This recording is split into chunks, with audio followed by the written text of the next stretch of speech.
여러분, 얼마 전만 해도 과학자들이 의심하지 않던 한 가지 사실이 있습니다. 그것은 뭐냐면 인간의 위장은 산성이 너무 강하기 때문에 세균이 있을 수 없다는 것이었습니다. 하지만 어느 한 과학자가 이런 주장을 했습니다. 인간이 위 질병을 앓는 이유는 분명히 위 속에 세균이 있기 때문이다 라고 말했습니다. 모든 과학자들이 그의 주장을 받아들이지 않았고 주의 깊게 듣지 않았습니다. 이렇게 말했던 것이죠. 과학자이면서 위산이 얼마나 강한지 모르나 엉터리 주장이다 라고 말을 했습니다. 여러분, 실제로 위산은 쇠못도 녹일 정도로 그 산성이 강하다고 합니다. 그럼에도 그는 포기하지 않았습니다. 그리고 자신이 발견한 그 균이 위에 염증을 유발한다는 것을 증명하기 위해서 열심히 노력했습니다. 그런데 어려움에 봉착했지요. 왜냐하면 이것을 증명하기 위해서는 실제적인 살아있는 생물에 대한 실험을 해야 되는데, 사람에게 실험을 하고자 하니까 지원하는 사람이 없고, 동물에게 실험하고자 하니까 제한이 너무 많은 것입니다. 그래서 어떻게 할 수가 없는 것이죠. 그러다가 그가 결심했습니다. 내가 이 균을 마셔야겠다라고 생각을 했습니다. 그리고 그가 그 염증을 일으키는 그 세균을 마시고, 그리고 심한 위험에 시달리게 됩니다. 그러자 이 사람이 더 확신하게 된 거예요.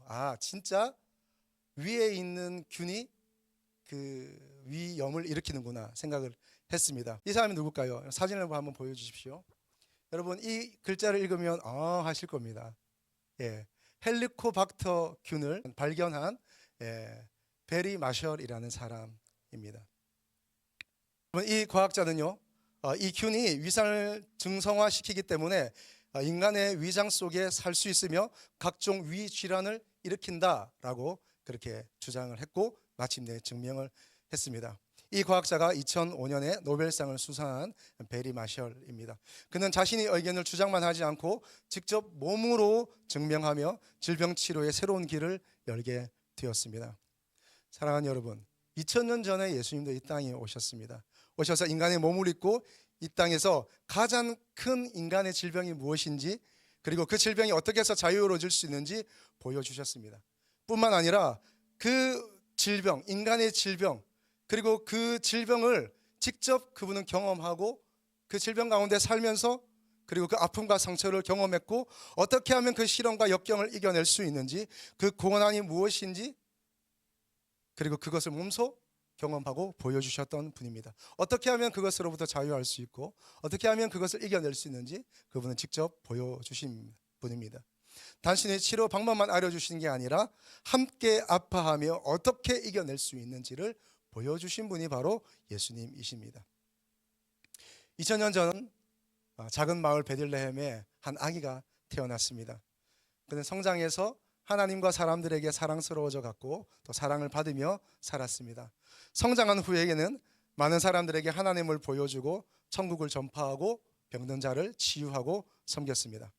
마침내 어느 정점에 이르자 이분은 십자가에 달려 처형당하게 됩니다. 그리고 3일 만에 다시 살아났습니다. 그리고 그가 죽고 다시 살아난 이유는 세상에 생명을 주는 것이라고, 그리고 많은 증인들이 그들의 입술로 얘기했습니다. 여러분, 이분은 우리가 잘 알고 있는 예수 그리스도이십니다. 그분은 왜 하늘 보좌를 버리고 이 땅에 오셨을까요? 그분은 왜 그분의 왕됨을 버리고 이 땅에 인간으로 오셨을까요? 오늘 본문을 중심으로 세 가지 정도 간략하게 한번 나누어 보겠습니다. 첫 번째, 예수님이 이 땅에 오신 이유는 소망이 없는 이 땅에 소망을 주기 위해서입니다. 희망이 없는 이 땅에 희망을 주기 위해서 예수님은 오신 것입니다. 여러분, 오늘 본문이 너무 길기 때문에 다 읽지는 않았는데, 오늘 우리가 읽은 마태복음 1장의 하반부가 있고요, 그리고 상반부에는 다른 내용들이 있습니다. 그 마태복음 1장을 반으로 갈랐을 때에 하반부는 오늘 우리가 읽은 예수님 탄생에 대한 기사이고, 상반부는 족보가 있습니다. 마태복음 1장 1절의 말씀 같이 읽어볼까요? 아브라함과 다윗의 자손 예수 그리스도의 계보라 라고, 이제 족보가 아주 긴 분량에 의해서 족보를 나타내고 있습니다. 아브라함과 다윗의 자손 예수 그리스도의 계보라. 계보는 우리가 익히 아는 쉬운 말로 말하면 족보입니다. 이 족보는 그들의 기원과 그들의 삶의 시작부터 시작해서 지금까지 내려온 역사를 간략하게 표현하고 있는 거죠. 여러분, 성경을 읽어보신 분들은 가끔 어려움을 겪으실 겁니다. 물론 성경의 내용이 좀 어렵기도 하고 난해하기 때문에 어려움을 겪기도 하지만, 특별히 이런 족보를 만나면 굉장히 어렵죠. 왜? 아니, 내 족보도 잘 모르는데, 내 조상이 누군지도 모르는데, 이 누가 누굴 낳고 그렇게 누굴 낳고 죽었더라, 뭐 이런 이야기들 나와 도무지 상관이 없어 보입니다. 그래서 여러분, 제가 여러분 성경을 읽을 때에 족보의 사용처 세 가지를 제가 좀 말씀을 드릴게요. 족보를 읽을 때, 특별히 우리 성경을 읽다가 족보가 나왔다 이러면 족보를 왜 썼는지를 이렇게 이해하시면 되겠습니다. 첫 번째는 족보가 있으면 그 족보의 전 세대와 족보 후 세대를 연결하는 겁니다. 족보 전 시대와 족보 뒤에 있는 시대를 연결하는 거예요. 이런 표현이 적절할지 모르겠습니다만은 말줄임표라고 생각하시면 되겠습니다. 점점점. 자, 앞에 이야기를 쭉 하다가 그다음에 족보를 통해서 쭉 나열하고, 그리고 그 다음 시대를 얘기해 나가는 겁니다. 자, 그리고 그 족보는 여러분 인물과 인물을 연결합니다. 자, 시대와 시대를 연결하는 것이 성경에 나오는 족보이고요. 그리고 그 앞에 있는 인물과 그 뒤에 있는 인물을 연결하는 것이 족보입니다. 또 하나, 세 번째, 그 족보는 누구를 얘기하는 걸까요? 그 족보의 처음에 나오는 그 첫 조상을 얘기하는 걸까요? 아니면 마지막에 나오는 그 사람을 얘기하는 걸까요? 예, 마지막에 나오는 그 사람에 대한 이야기를 이제 앞으로 펼쳐가기 위해서 족보를 썼습니다. 예를 들면 이렇습니다. 여러분, 창세기 5장에 보면 아브라함의 족보가 나와요. 아브라함부터 쭉 해서 노아의 얘기가 나옵니다. 왜 마지막에 노아를 썼을까요? 이제 6장부터 노아 얘기가 시작되기 때문입니다. 여러분, 창세기 11장을 보면 우리가 잘 알고 있는 바벨탑 사건이 나옵니다. 그러나 바벨탑 사건만큼, 아니 그 이상으로 중요한 한 부분이 나오는데, 그게 뭐냐면 족보입니다. 노아부터 시작해서 쭉쭉쭉 얘기해서 누구까지 얘기할까요? 아브라함까지 얘기합니다. 창세기 11장에 아브라함의 족보가 나오고, 그리고 12장부터 아브라함이 나오는 거죠. 자, 그 관점으로 오늘 마태복음 1장이라는 성경을 보면 아브라함과 다윗의 자손 예수 그리스도 세계라, 그래서 개괄적으로 이야기를 하고, 아브라함은 뭐 누굴 낳고 해서 결국 예수님을 낳은 이야기로 나옵니다. 이제 그래서 나머지는 예수님에 대한 이야기를 하고자 하는 것입니다. 자, 이제 예수님의 얘기를 하는 거예요. 앞부분에 이 족보 얘기를 읽다 보면 계속해서 반복되는 단어가 있습니다. 낳고입니다. 이것은 성경에 나오는 족보 중에 창세기에 나오는 족보하고 조금 차이가 있어요. 여러분, 창세기 5장에 보면 아담의 족보가 나오는데, 그 족보를 얘기할 때 반복되는 단어가 있습니다. 낳고 죽었더라. 낳고 죽었더라. 죽었더라가 반복이 됩니다. 그런데 이제 예수님을 소개하기 위해서 마태복음을 펼치면서 마태는 죽었더라라는 단어에 초점을 맞추지 않고 낳았다는, 생명을 낳았다는, 살아났다는, 살고 있다는, 그 생명이 연장되고 있다는 것에 초점을 맞추고 있습니다. 여러분, 오늘 예수님이 이 땅에 오신 궁극적인 목적과 이유는 뭘까요? 소망이 없는 우리에게 소망을 주기 위함이고, 계속해서 그 죄로 말미암아 죽음 가운데 놓여 있는 우리에게 생명을 주시기 위해서 이 땅에 오신 것입니다. 특별히 그 족보 안에 보면 총 5명의 여인이 나와요. 그 여인이 누굴까요? 첫 번째는 다말입니다. 3절에 있습니다. 두 번째는 라합입니다. 세 번째는 루시고, 네 번째는 우리의 아내 밧세바입니다. 그리고 마지막 마리아가 나옵니다. 그럼 다말은 어떤 사람일까요? 다말은 그가 자기의 어떤 대를 잇기 위해서, 대를 잇는 중요한 사람이 되기 위해서 어떤 그 몸을 파는 여인의 모습으로 변장하고 자기 시아버님을 유혹합니다. 그리고 그 시아버님의 씨를 받아서 대를 이어간 사람입니다. 라합은 어떤 사람일까요? 라합은 여리고라는 성에 살던 사람입니다. 그때는 이스라엘 백성이 이제 40년 광야 생활을 마치고 이제 요단강을 건너서 그 여리고 성을 무너뜨리는 그 상황 속에서 라합이라는 이 기생, 정확하게는 창녀입니다. 이 사람을 살려냅니다. 살아나게 되는데 이때 라합이 살게 되고, 그리고 이스라엘 사람 중에 아마 정탐꾼 중에 한 사람으로 생각되는데요, 이 사람과 결혼해서 역사를 이어가게 됩니다. 여러분, 또 어떤 사람이 있을까요? 룻이라는 사람입니다. 5절에 나오는데 룻기에 나오는 인물입니다. 이 룻은 이방 사람이에요.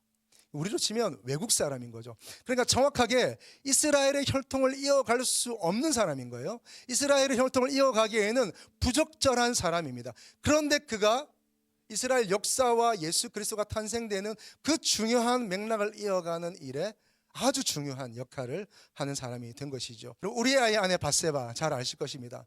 다윗이 어느 날 낮잠을 자다가 밤에 선언할 때 일어나서 이렇게 먼 곳을 보니까 한 여인이 목욕을 하다가 벗은 몸으로 있는 것을 보게 된 거예요. 그리고 그 여인을 부릅니다. 불러서 잠자리를 같이 하게 되는 거죠. 그리고 결국 이것이 탄로나니까 어떻게 될까요? 그 여인의 남편을 죽입니다. 그리고 이 여인을 자기 아내로 맞이하게 됩니다. 그리고 이 여인과 함께 아들을 낳게 되는데, 이 여인을 통해서 태어난 사람이 솔로몬입니다. 그리고 마리아는 어떤 사람입니까? 여러분, 마리아가 이때 나이가 몇 살쯤 되었을까요? 이때 보통 남성들이 약혼을 해요. 약혼을 하는 나이가 한 18세 정도 됩니다. 그럼 여성들은 조금 더 어리겠죠. 여성들은 한 16세, 한 17세 정도, 남성은 18세에서 19세 정도에 약혼을 하게 됩니다. 여기 너무나 귀한 우리 청소년 둘이 앉아 있는데 이때쯤 되는 거예요. 여러분, 마리아가 굉장히 이렇게 성숙한 여인이 아닙니다. 좀 생각을 해보세요. 지금 우리 딸이 임신해서 아기를 낳는다, 상상할 수가 없어요. 예. 근데 지금 마리아가 그런 일을 경험하고 있는 거죠. 여러분, 가끔 영화나 이런 어떤 그림이나 AI가 만들어 놓은 이 요셉에 대한 그림 보면 요셉이 막 수염이 이렇게 막 나 있어요. 여러분, 가짜입니다.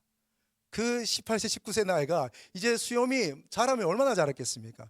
이제 손풀 같은 그 수염이 자라는 나이인데, 제가 무슨 얘기를 하는 걸까요?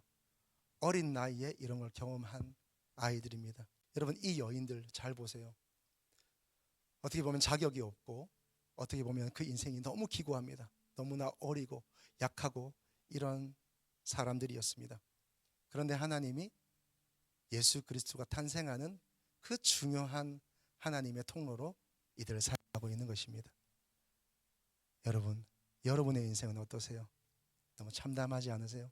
때론 너무 절박하고, 때론 너무 외롭고, 때론 너무 분투하고 있는 것 같기도 하고, 무섭진 않으십니까? 소망 없는 인생, 답이 없는 인생, 어떻게 보면 아무 가치 없어 보이고, 이렇게 살다가 죽는 것 아닌가 하는 그런 걱정이 있는 우리의 인생입니다. 그러나 여러분, 예수님 붙잡으시기를 축복합니다. 예수님 붙잡으면 소망이 있는 거예요. 여러분 안에 찾아오신 예수님 끝까지 붙드시기를 주님으로 축복합니다. 그림 하나 보겠습니다. 여러분, 이 그림의 제목이 뭘까요? 여러분, 프레드릭 와츠라는 사람이 그린 희망, 소망이라는 그림입니다. 여러분, 여기서 희망을 발견하시겠나요? 소망을 발견하시겠나요? 여러분, 이 여인이 앉아있는 이 둥근 것은 뭘까요? 지구입니다. 이 여성이 화려한 옷을 입고 있습니까? 화려한 옷이라도 입고 있으면 참 부유하니까 소망이 있겠다 싶지만, 이 여인이 입고 있는 옷은 그냥 평범한 옷입니다. 여러분, 이 여인이 가지고 있는 하프, 이 악기 보세요. 여러분, 우리가 생각하는 하프는 어떤 하프인가요? 아주 그 곡선이 아름다운, 그렇죠? 화려한 그런 것들이 하프 아닌가요? 여러분, 나무로 만든 그냥 아주 값싸 보이는 하프입니다. 이 여인의 눈이 보이시나요, 여러분? 눈은 헝겊으로 가려져 있습니다. 그의 세계는 너무나 좁습니다. 그는 그냥 평범한 옷을 입고 있고, 그의 눈은 가려져 있어 앞을 볼 수 없습니다. 그가 잡고 있는 악기라고 하는 것은, 그자 그래도 노래 한번 부르고 싶어서, 인생을 노래하고 싶어서 잡고 있는 이 하프는 아주 볼품없고, 하프의 줄이 몇 개일까요? 줄은 하나입니다. 다 끊어지고 하나 남아 있습니다. 그런데 프레드릭 와츠는 이 그림을 그리고 이걸 왜 희망이라고 말할까요? 그녀는 이 하프를 굳게 잡고 있습니다. 그리고 줄을 튕기려고 하는 거죠. 이 여인은 노래를 놓지 않습니다. 그리고 노래합니다. 여러분, 우리의 인생에 앞길이 보이지 않고 내가 가지고 있는 건 초라한 것 같고 나의 세계는 너무나 좁디 좁은 것 같고 이러다 인생 끝난 거 아닌가 같을지라도 여러분, 예수님 붙잡으시면 소망이 있습니다. 여러분, 예수님은 세상이 볼 때 예수님은 저 하프의 줄과 같아요. 세상이 볼 때 예수님을 어떻게 봅니까? 저 하프의 줄과 같이 참 초라하게 생각하고 아무것도 아닌 것 같고, 그리고 세상 사람들은 이 하프와 같은 예수님을 무시합니다. 그냥 여러 종교 중에 하나처럼 여기고 있으나 마나한 그런 인물로 생각을 합니다. 세상 사람들은 이 하프와 같은 예수님을 버리죠. 근데 여러분, 이 하프를 붙잡고 노래할 수만 있다면 예수님이 내 인생의 노래가 되어주십니다. 예수님이 나의 인생의 희망이 되어주시고, 그리고 예수님께서 나의 인생을 이끌어 가실 줄로 믿습니다. 여러분, 예수님 붙잡으시기를 주님의 이름으로 축복합니다. 예레미야 29장 11절의 말씀입니다. 같이 읽겠습니다.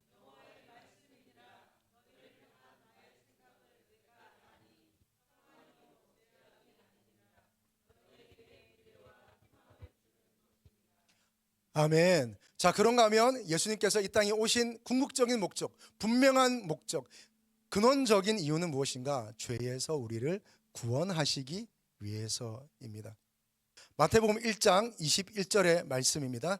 아들을 낳으리니 이름을 예수라 하라. 이는 그가 자기 백성을 그들의 죄에서 구원할 자이심이니라 라고 되어 있습니다. 여러분, 이름을 예수라고 한대요. 예수는 구원자라는 뜻이 있습니다. 여러분, 이 예수라는 단어를 아마 구약에서 좀 읽어보셨을 거예요. 구약에서는 호세아라는 이름으로 나옵니다. 하나님은 구원자이시다, 이런 뜻입니다. 예수님의 이름이 자기 백성을 저들의 죄에서 구원할 자이심이라 라는 뜻입니다.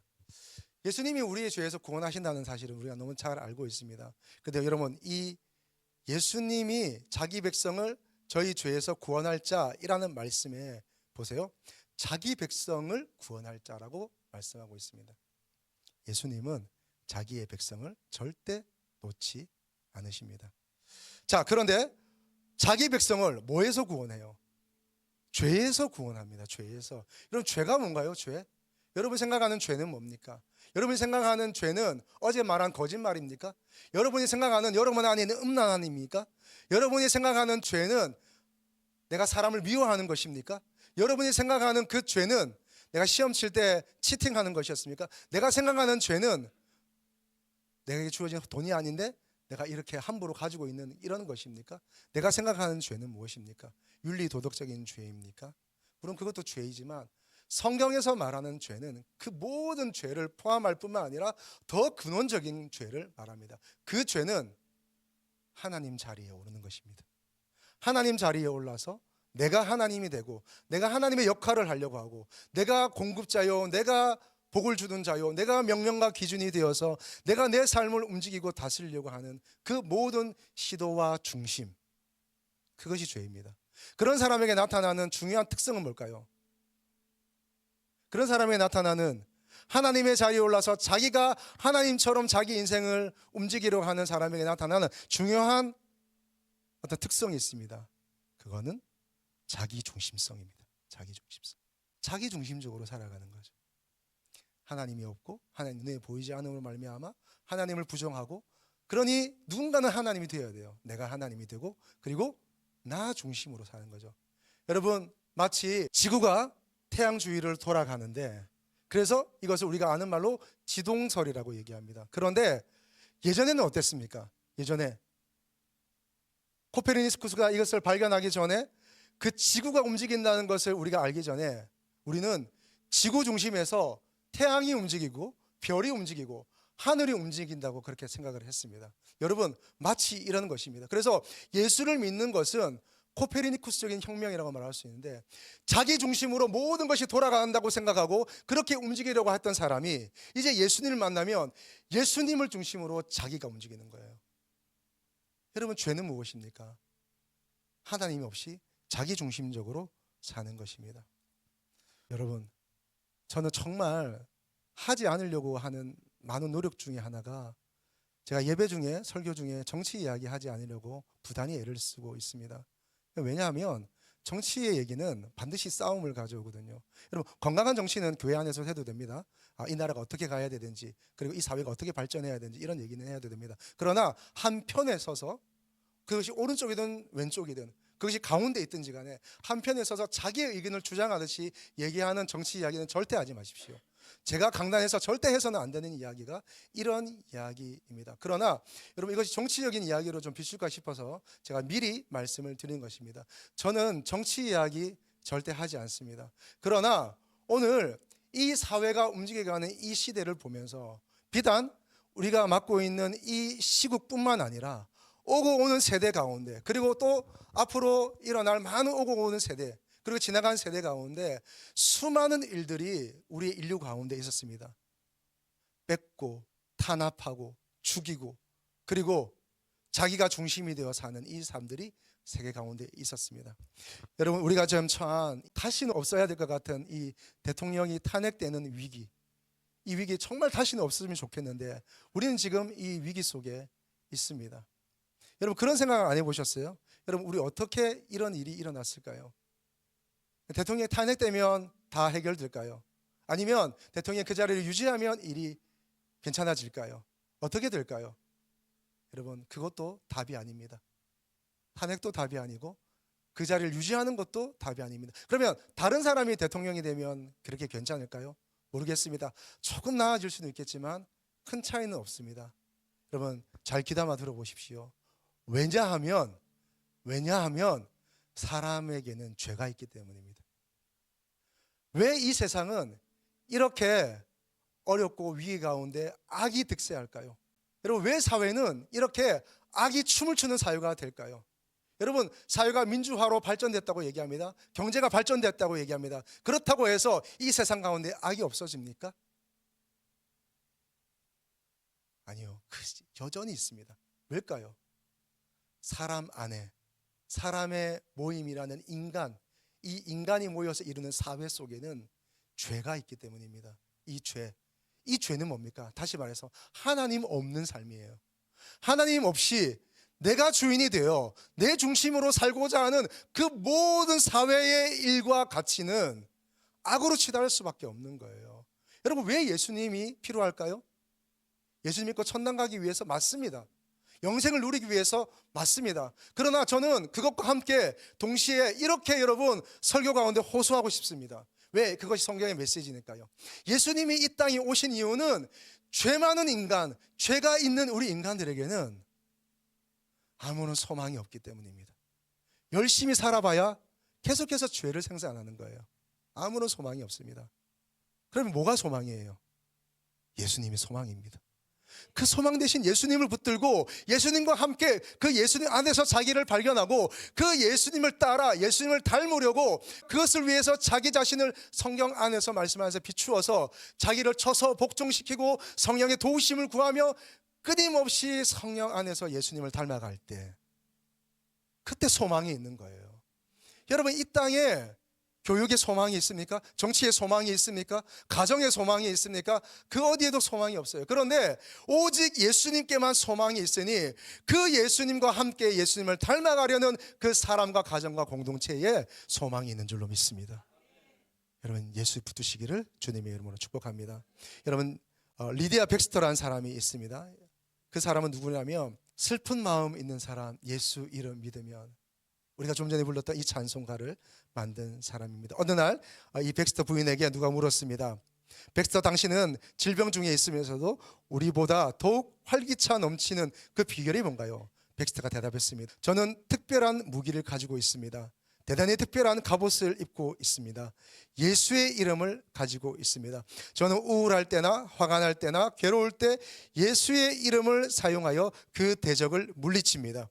그 대적은 사람이 아닙니다. 그 대적은 그 안에 드러난 죄성과 그로 말미암는 우울함과 분노 등입니다. 왜냐하면 예수의 뜻이 바로 자기 백성을 모든 원수들로부터 구원하신다는 의미가 있기 때문입니다. 예수의 이름을 기억해낼 때마다 저는 모든 대적들을 정복할 수 있습니다. 그리고 그녀가 이렇게 덧붙였습니다. 예수님은 자기 이름으로 구하는 자들의 간구를 들어주시겠다고 약속해 주셨습니다. 할렐루야. 자, 예수님 왜 이 땅에 오셨을까요? 소망 없는 우리에게 소망을 주기 위해서입니다. 죄 많은 우리에게, 죄로 점철되어 있는 이 사회에 하나님이 우리를 구원하기 위하여 이 땅에 오셨습니다. 세 번째는 그리고 우리와 함께 하시기 위해서입니다. 마태복음 1장 23절의 말씀입니다. 보라, 처녀가 잉태하여 아들을 낳을 것이요 그의 이름은 임마누엘이라 하리라 하셨으니 이를 번역한즉 하나님이 우리와 함께 계시다 함이라. 임마누엘. 임마누엘은 히브리어입니다. 임마, 함께라는 뜻입니다. 누는 1인칭 복수입니다. 우리라는 말입니다. 엘, 하나님입니다. 임마누엘, 하나님이 우리와 함께 하시다. 우리와 함께 하시는 하나님이라는 뜻입니다. 제가 말씀을 준비하면서 함께라는 단어가 성경에 몇 번 나올까 제가 찾아봤거든요. 여러분 몇 번 나올 것 같으세요? 제가 확인하기로는 109번, 109번 나옵니다. 이렇게 많이 하나님 우리와 함께 하신다는 그 마음을 알 수가 있습니다.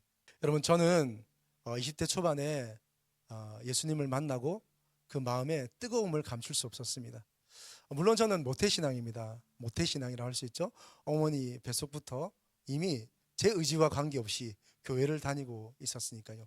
근데 어머니가 한 번은 아들을 이제 임신하게 되면서 저와 전혀 상의없이 아들을 주시면 주의 종 만들겠습니다.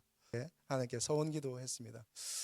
그래서 어릴 때는 이제 목사 되는 줄 알았죠. 그런데 이제 점점 제가 지혜가 자라고 그 키가 자라면서 제 안에 이성적인 판단이 들어오는 거예요. 하나님이 눈에 보이지 않고 하나님이 계신 세상이 이럴 수밖에 없다고.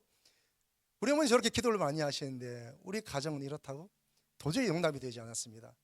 저는 결정했습니다. 하나님을 떠나기로. 그래서 제 마음대로 살았습니다. 제가 원하는 대로 살았습니다. 거의 악한 생활을 하듯이 그렇게 살았다고 말할 수도 있겠습니다. 그렇다고 제가 여러분 굉장히 나쁜 짓을 한 건 아닙니다. 하나님 보실 때 악한 생활을 했다는 겁니다. 그렇게 살다가 하여튼 중약하고 예수님을 만나게 되었습니다. 너무 가슴이 뛰는 거예요. 너무 좋은 거예요. 이 예수님과 함께하는 삶이 이런 것이구나. 제가 정말 참을 수 없는 기쁨과 은혜가 있는 거예요. 그런데 제 안에 두려움은 있었습니다. 주님이 저에게 자꾸 목회자의 길을 가라고 하시는 거예요. 제가 할 수 없다고 얘기했습니다. 제가 지금 생각해 보니까 한 2년 정도 제가 도망을 다닌 것 같아요. 2년 정도 막 도망을 안 된다고 안 한다고. 근데 하나님 계속 말씀하신 거예요. 기도할 때마다 얘기하시고 또 저희 뭐 일을 통해서 얘기하시고 뭘 통해서 얘기하신 거예요. 제가 하나님께 이렇게 말씀드렸습니다. 하나님, 저는 자격이 없습니다. 왜냐하면 저는 하나님을 떠났습니다. 하나님을 거부했고 하나님 없다고 말했었고 또 하나님을 멸시했습니다. 이런 자가 어떻게 목사가 되어서 강단에서 설교한단 말입니까? 할 수 없습니다. 두 번째는 저는 자신이 없습니다. 저는 너무 겁이 납니다. 지금까지 제가 가난하게 살았는데 앞으로도 제가 그 물질의 혜택을 놓고 살아라고요? 하나님, 저는 자신 없습니다 라고 얘기하는데 이런 2년의 시간이 끝나고 제가 어머니와 함께 살던 집에 불이 났습니다. 정말 집이 뭐 하나 남지 않고 그대로 다 무너져 내렸습니다. 죄를 다 치웠습니다. 그리고 그 무너진 집터에 가서 어머니와 함께 우리 누님들과 함께 매일 7바퀴 돌면서 기도하는 거예요. 기도하는데 하나님이 저에게 말씀을 주시는데 이사야 41장 10절 말씀 한번 읽어보실까요?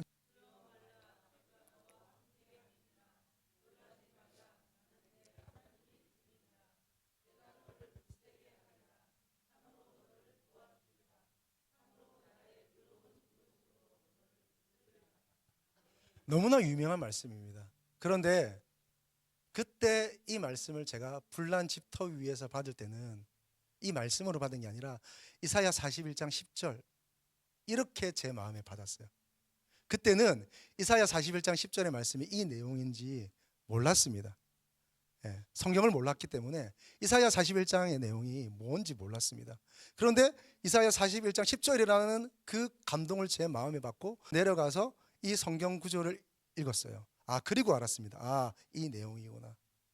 근데 놀라운 것은 제 마음 안에 있는 그 두려움과 하나님을 거부하는 마음, 하나님의 말씀을 거부하는 마음이 일시에 사라진 겁니다.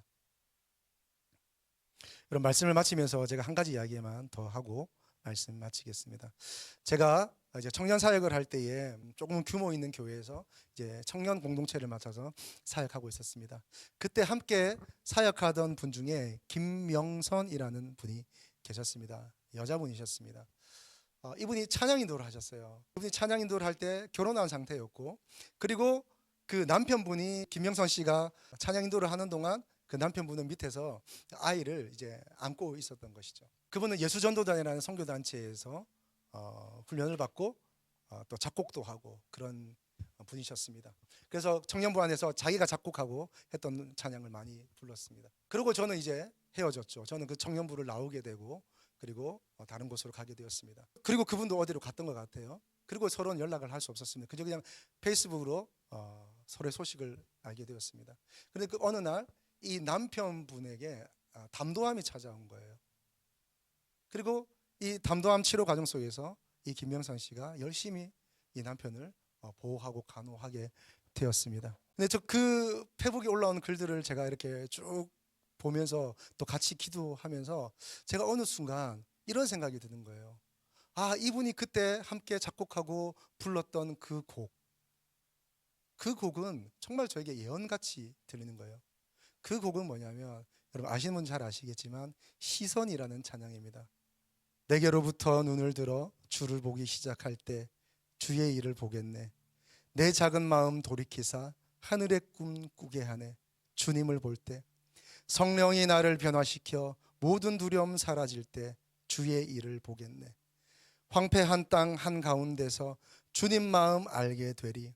주님을 볼 때 모든 시선을 주님께 드리고 살아계신 하나님을 느낄 때 내 삶은 주의 역사가 되고 하나님이 일하기 시작하네. 모든 시선을 주님께 드리고 살아계신 하나님을 느낄 때 내 삶은 주의 역사가 되고 하나님이 일하기 시작하네. 모든 시선을 주님께 드리고 살아계신 하나님을 느낄 때 내 삶은 주의 역사가 되고 하나님이 일하기 시작하네. 여러분 어떤 어려움 가운데 계세요? 어떤 힘든 가운데 계세요? 그러나 여러분 그 상황 가운데, 그 일 가운데 주저앉아 계시지 마시고 우리에게 소망을 주기 위해 오신 예수님, 우리를 구원하기 위해서 오신 예수님, 그리고 우리와 함께하기 위해서 오신 예수님께 여러분 시선을 드릴 수 있기를 축복합니다. 모든 시선을 주님께 드릴 때에 여러분 우리의 삶은 하나님의 나라가 되고 하나님의 역사가 될 줄로 믿습니다. 여러분 예수님 왜 이 땅에 오셨습니까? 왜 저 하늘 보좌 버리고 이 땅에 오셨을까요? 여러분 벌레가 된다는 생각을 해보셨습니까? 상상할 수도 없습니다. 예수님이, 하나님이 이 땅에 우리와 같이 오신 것은 이 벌레가 되는 것과도 같습니다. 예수님이 이 땅에 오신 것은 그 이상입니다. 이것을 어떻게 이해하겠습니까? 그러나 그 목적과 이유만은 분명합니다. 우리에게 소망을 주기 위해서, 우리를 구원하기 위해서, 그리고 우리와 함께 하시기 위해서 오신 그 예수님 붙잡으시기를 축복합니다. 붙잡은 그 예수님과 함께 동행하시기를 축복합니다. 소망이 거기에 있습니다. 소망이 딴 데 있지 않습니다. 소망이 사람에게 있지 않고요, 소망이 그 무엇에 있지 않습니다. 정치에 있지 않고 교육에 있지 않고 소망은 그 어디에도 없습니다. 여러분 예수 붙잡고 승리하시기를 축복합니다. 할렐루야.